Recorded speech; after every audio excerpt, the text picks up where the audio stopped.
Welcome back to Sports Banter, ladies and gentlemen, for this late night Sports Banter episode. I'm Bryce, and I'm joined by Luca, and we're talking about AEW Dynamite, which, at the time of this recording, it just ended 10 minutes ago. And, man, I'd say, Luca, what do you think about the show? I thought it was pretty good. Overall show was pretty good. I mean, there's been better Dynamites, but there have definitely been worse Dynamites. It kept my, it kept me entertained for most of the night, so I think it did its job pretty well. Exactly. I totally agree. So, first match we're going to talk about is the AEW World Tag Team Championships with the Young Bucks versus Pac and Rey Fenix. Yeah, this is one of the best ways you can start a show, whether it be a pay-per-view or just a TV show. It was really, really good, nonstop action. In my opinion, Death Triangle, which is Pac and Rey Fenix, of course, not Penta. They're a good enough tag team that you could conceivably, yeah, that's how you say it. Convincingly? See them beat. Or Convincingly, sure. Whatever. That word. They could beat the Young Bucks. They're a good enough team that they stand a threat. Going into the match, I was pretty confident that the Bucks were going to retain. But it would have been a big surprise. It would have been a nice surprise if Death Triangle won on TV. But it was a great match. Lots of action, lots of kicking out. I wasn't a huge fan of the ending with Ray getting his mask taken off and then double super kicked. I do understand it's a heelish window, but it doesn't take away from the match, in my opinion. It was awesome. It could have definitely been on something like WrestleMania. It could have been on AEW pay-per-view. It was good enough for either of those kind of events. It was really solid, yeah. Yeah, I totally agree. The entrance of the Young Bucks, it wasn't a new entrance theme, which I wanted. I'm pretty sure that's going to change within, like, the next 2 weeks. I think they're going to get rid of their theme song right now. Mm-hmm. It's too face. Like, the entrance, though, I loved it. When they did the pose and the streamers came out, great callback to Ring of Honor. Really enjoyed that slight reference.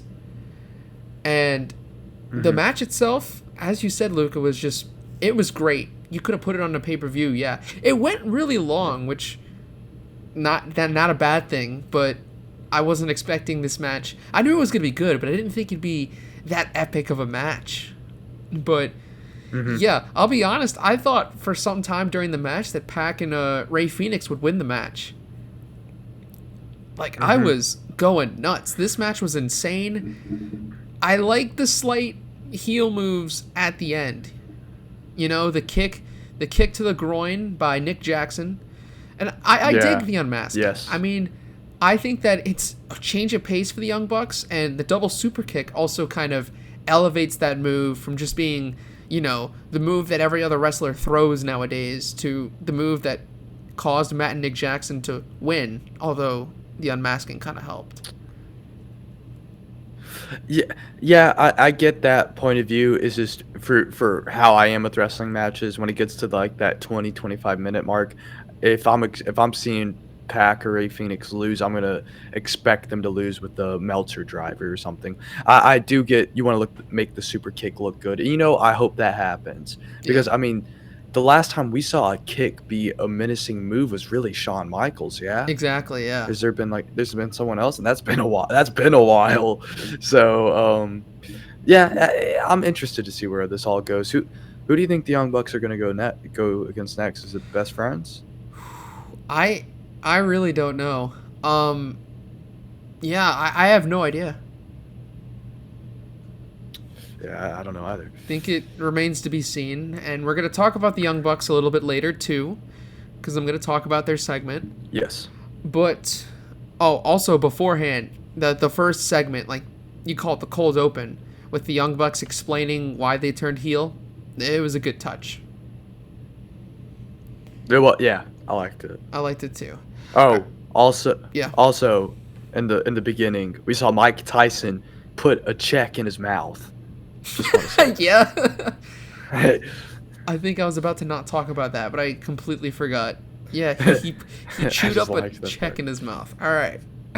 But after the Young Bucks and Death Triangle match, we had an interview with Alex Marvez interviewing Hangman and the Dark Order, and Marvez asked Hangman about, what do you think about the Elite getting back together with the Good Brothers? And Hangman just ignored the question and, handed it over to the Dark Order.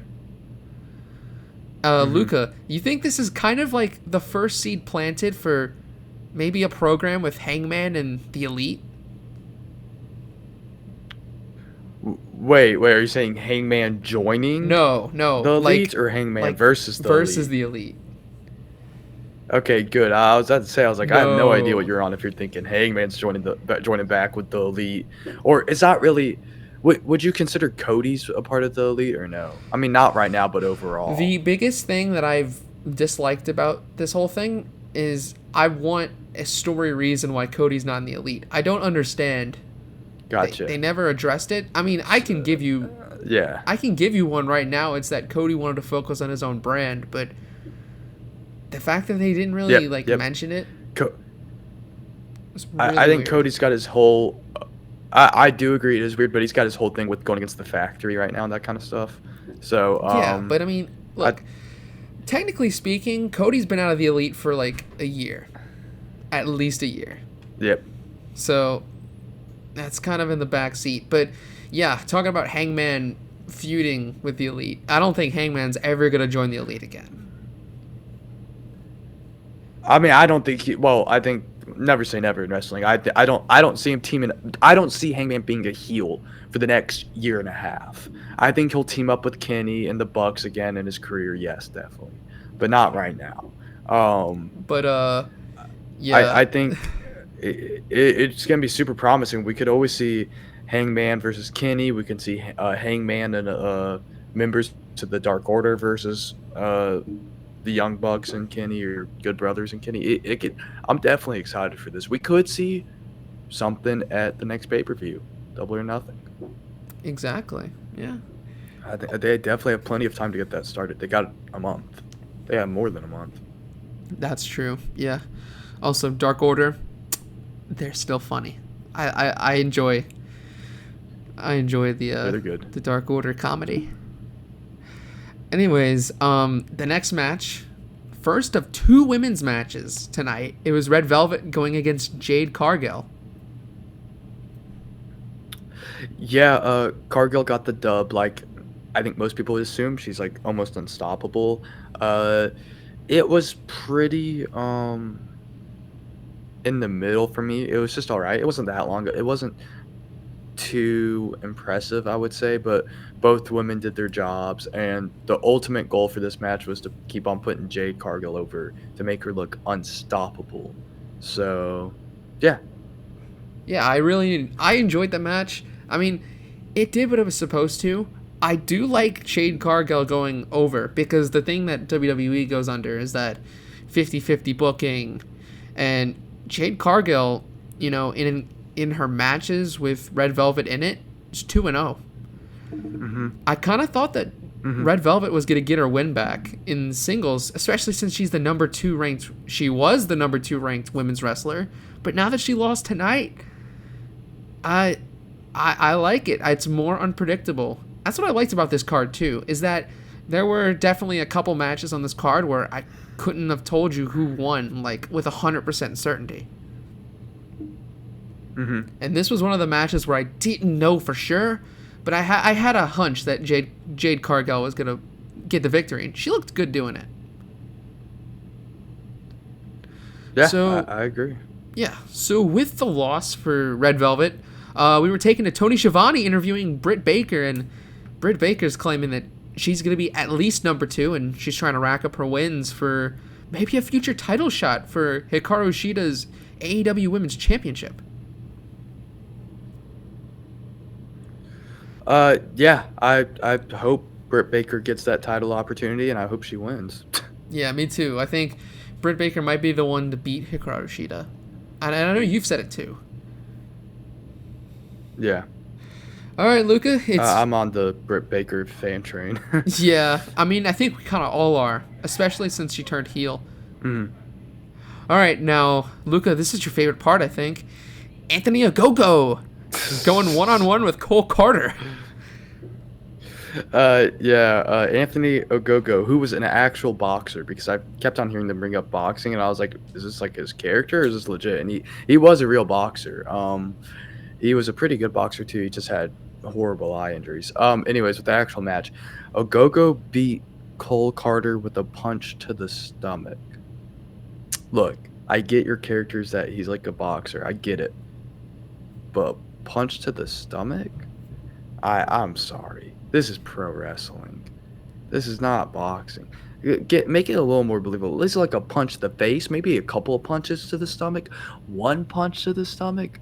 Nah, I don't know. That's weak. But I mean, it's supposed to make him look menacing, so I do get it. It's just I was like, it was a wasteful segment. I think they could have done more with it.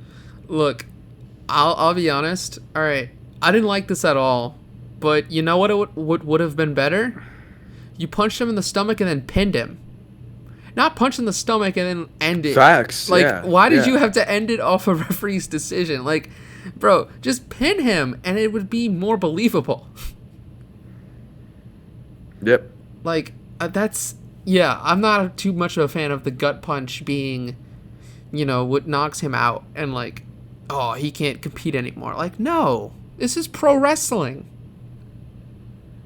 We'll have to see about Anthony Ogogo in the future, but first impressions, no, I don't really like him.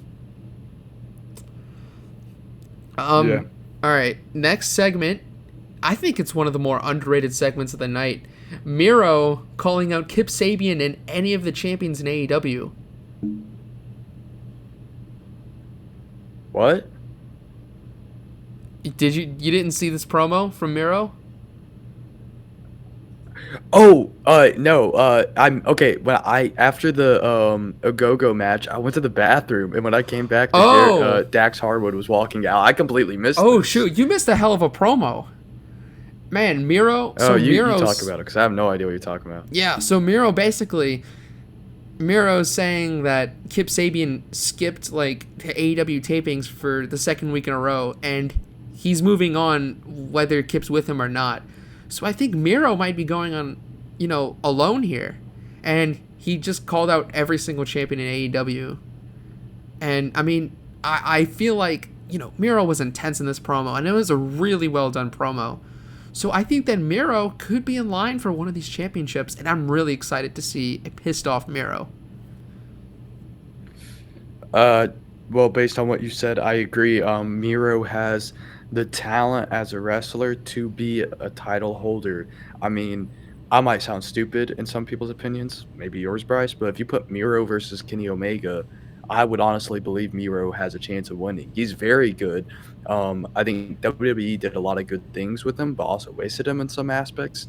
I think Miro is extremely underrated. Yeah. So hopefully, I'm fine with him leaving Kip Sabian. Definitely. Look, if you put him against Kenny Omega, I would still say Kenny Omega wins. But if you put the man against Darby Allin, I think you can say that Miro can win. You were talking about before the show, Luca, about who could beat Darby Allin. Miro could beat Darby Allin. I agree. I can kind of see that happening. But, like you kind of mentioned before, the next match was Chris Jericho versus Dax Harwood with Mike Tyson as the enforcer. Mm-hmm.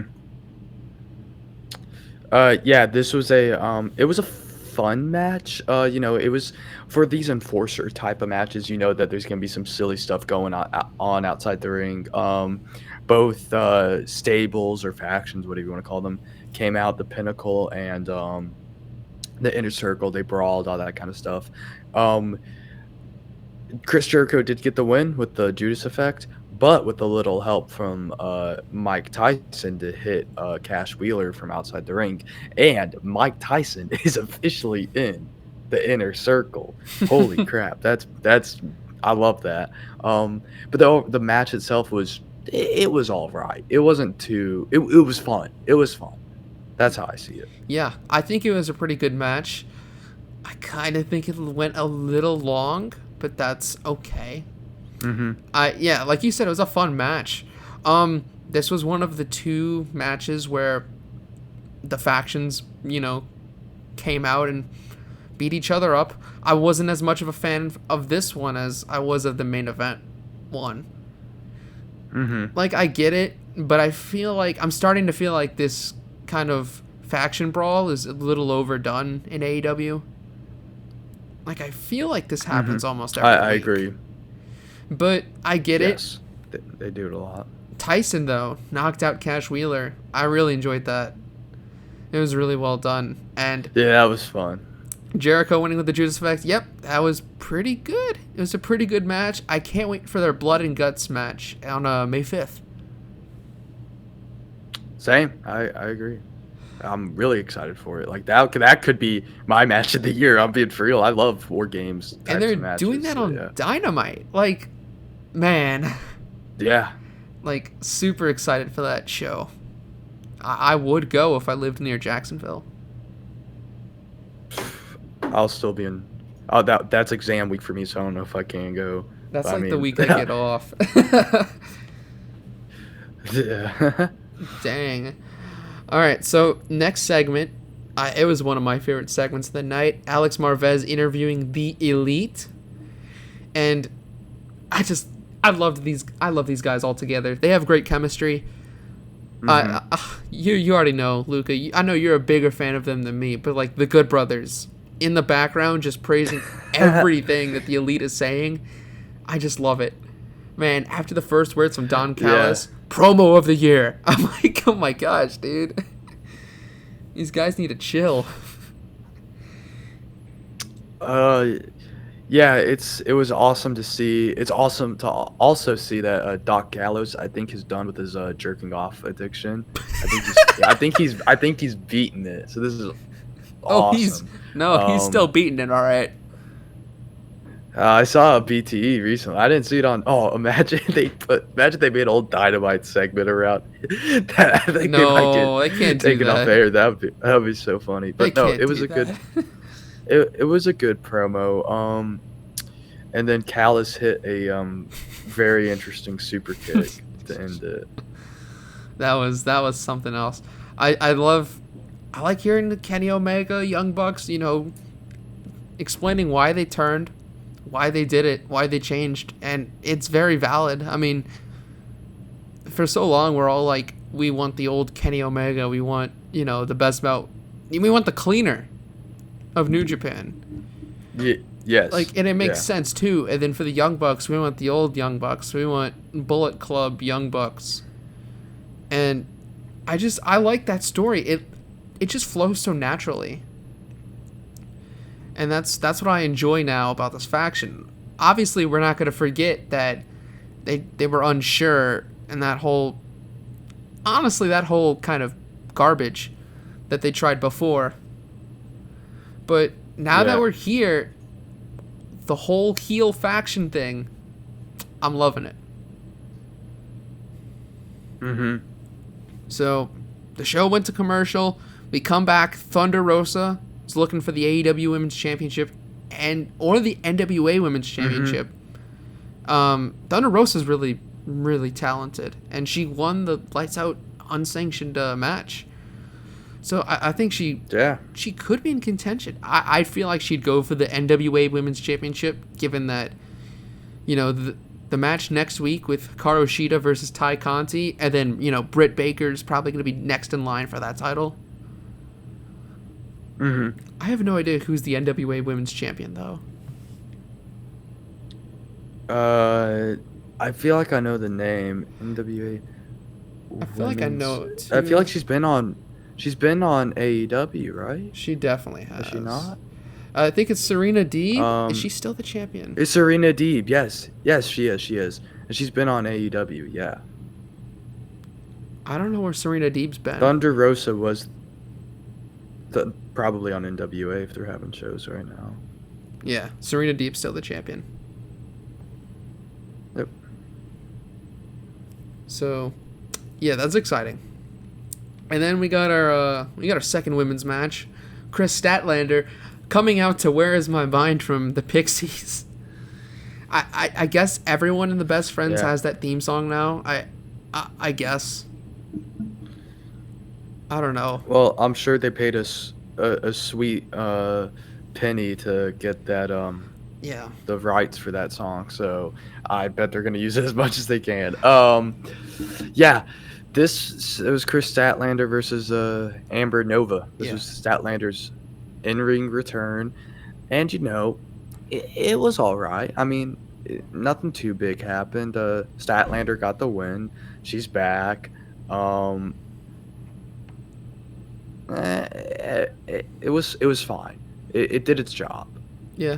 That's fair. Did its job. I mean, it's Statlander's first match back. She tore her ACL in June last year. So, like, just to see her healthy and in the ring, like, that was just fantastic. So, not every match on Dynamite has to be match of the year. This is literally just to get, Chris Statlander's back and with the best friends and apparently coming out to Where's My Mind. And who knows? Trent next week may come out to Where's My Mind. I guess that's how it's going to be. Oh, can I say one more thing on that match? Yeah. Chris Statlander is the only person to pin Sheeta in a singles match. She's the last person to pin Sheeta, too. Yeah. Yeah. Yep. So. Interesting. Nah, she's not. She's not gonna win. Not right now. Yeah, not right now. But next up, it was Christian Cage, issuing his open challenge, which didn't happen because Team Taz wanted their answer. Again, they advanced the storyline about, Brian Cage and Ricky Starks, the tension between them, the tension between Brian Cage and the entire Team Taz. And also, when they're out there, I liked the banter between Taz and Christian.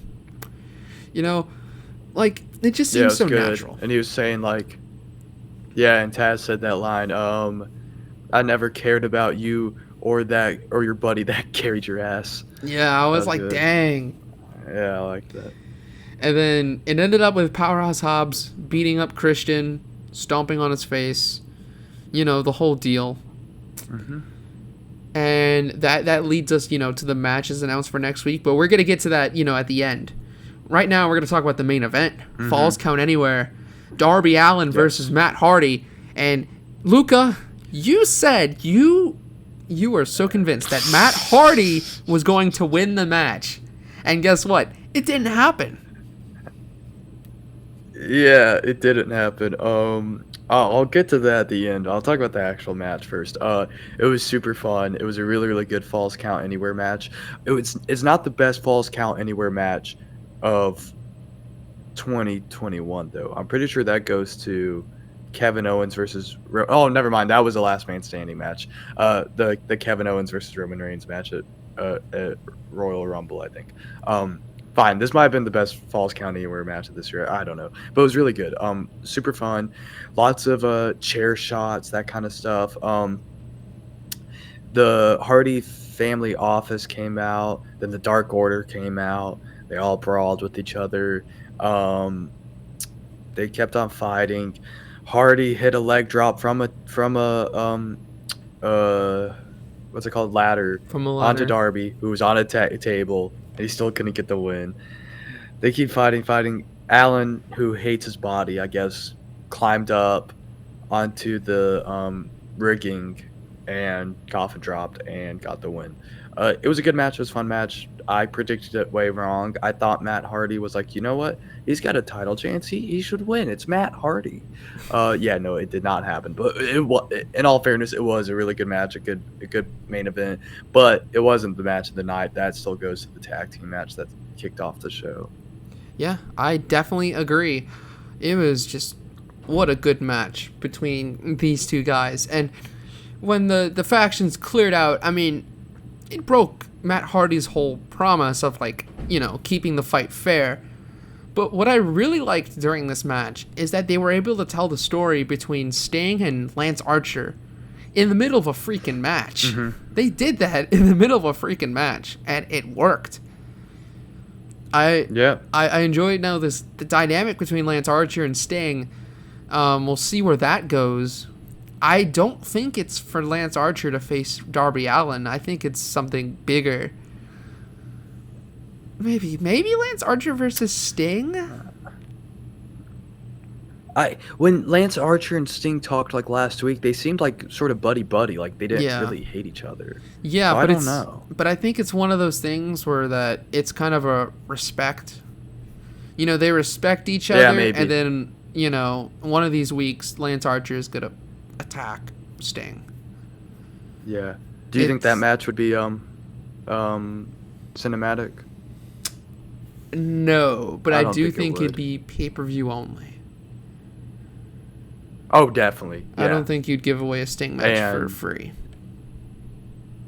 Yeah, I agree. Gotta get your money for Sting. You know, he's putting his body on the line.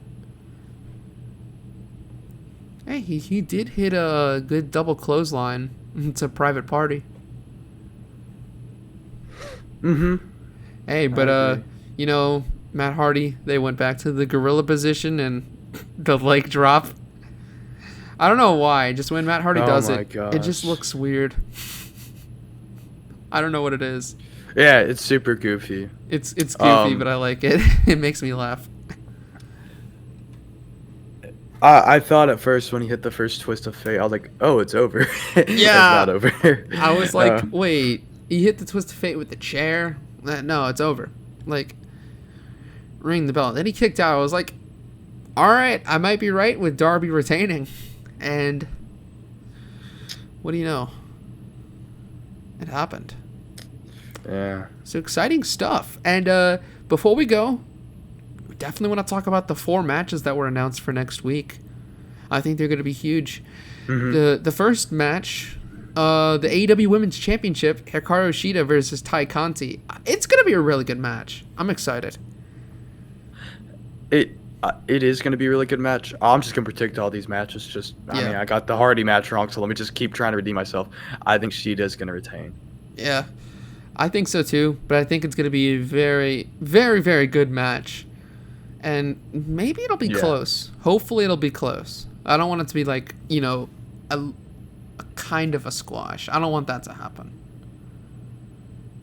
Yeah. Just as long as, you know, you make Tai Conti look good, because she's the #1 ranked women's wrestler right now. So, like, you know, do her justice here. But, yeah, ultimately, I think Shida's going to retain. Next match, Hobbs versus Christian Cage. Yeah, Christian Cage is going to win. If he loses to Hobbs, then Tony Khan, what are you doing? But it should be an alright match, but it won't be a show stealer. I think it's going to be underrated. Just because I think Christian's such a great performer, and Hobbs is a good performer too. Don't hate on Hobbs. He is. I'm not hating on Hobbs. I'm just saying that Christian Cage is one of your guys now. You can't have him lose to powerhouse Hobbs, right? Honestly though, I think it's gonna be a long match. It's gonna probably be as long as the one against Frankie Kazarian. The one with Frankie Kazarian almost went 20 minutes. I think this could go like 15. Okay. Not as long, but maybe 10.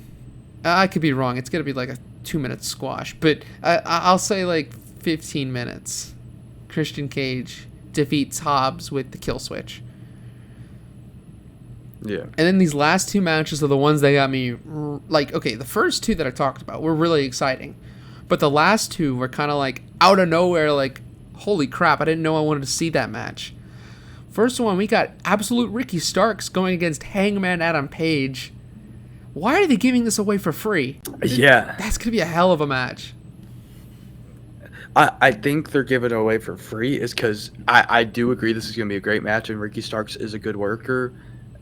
Ricky Starks doesn't have that kind of pedigree yet for a pay-per-view match, one-on-one pay-per-view match yet. I personally don't think so. But a match against Hangman is how you build up the pedigree. You keep building it, and then you'll start seeing him as a pay-per-view dude, and eventually we could see Ricky Starks as a what do you call the match before the main event? I mean, you can say the penultimate. Semi-main but I feel like event? there's a wrestling term for it. Semi-main event. We can definitely see Ricky Starks as a semi-main event guy eventually. I think he's got the talent for it. But I mean, This is gonna be an awesome match. I'm gonna say if there's two, I don't see Team Taz win. I don't know. Does Hangman take the loss? He could. What are you I'm gonna not go sure. with? I'll just say Ricky Starks is gonna win. It's gonna be a heel Ricky Starks win. It'll be a BS win. Or yeah. Look, as much as I want Ricky Starks to win, I don't think they're gonna let Hangman lose. But you can go either way with it. Like, I'd love to see. Yeah. either of I'm these up in men the air. win. Like I'm not convinced.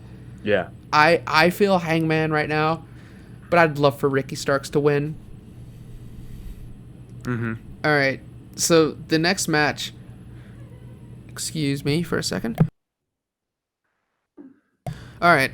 So we got Trent going 1-on-1 with Penta El Cerro Miedo, and it's a match I didn't know I wanted to see until I saw it, and I was like, "Crap, man! I'm a big fan of Trent, and I think this is gonna be a really good like freaking Trent. match." Also, Penta is accompanied by Alex Abrahantes. Alex Abrahantes. Yes, the man who says Penta says. Oh, it says I didn't realize his last name's Abrahantes. Okay, so I'm sort of conflicted here. Trent just got back from injury, but Penta isn't some low life. Right, Penta's. Is Penta gonna take? Who won the Penta Cody match? Was that Cody? It was Cody. Man, do you have Penta lose again? I'm having Penta win. Penta's winning. I'm having Trent win. But, I mean, again, this is like the Ricky Starks Hangman one. It's up in the air for me. I'm just go Trent. This is why when I saw the graphic on my screen, I was like, shoot, this is gonna be a good match because I don't know who's gonna win. Is it gonna be Penta? Is it gonna be Trent? Yep. Like, I think Penta's got this one in the bag. I think for me, I'm more convinced Penta's gonna win than Hangman beating Ricky Starks.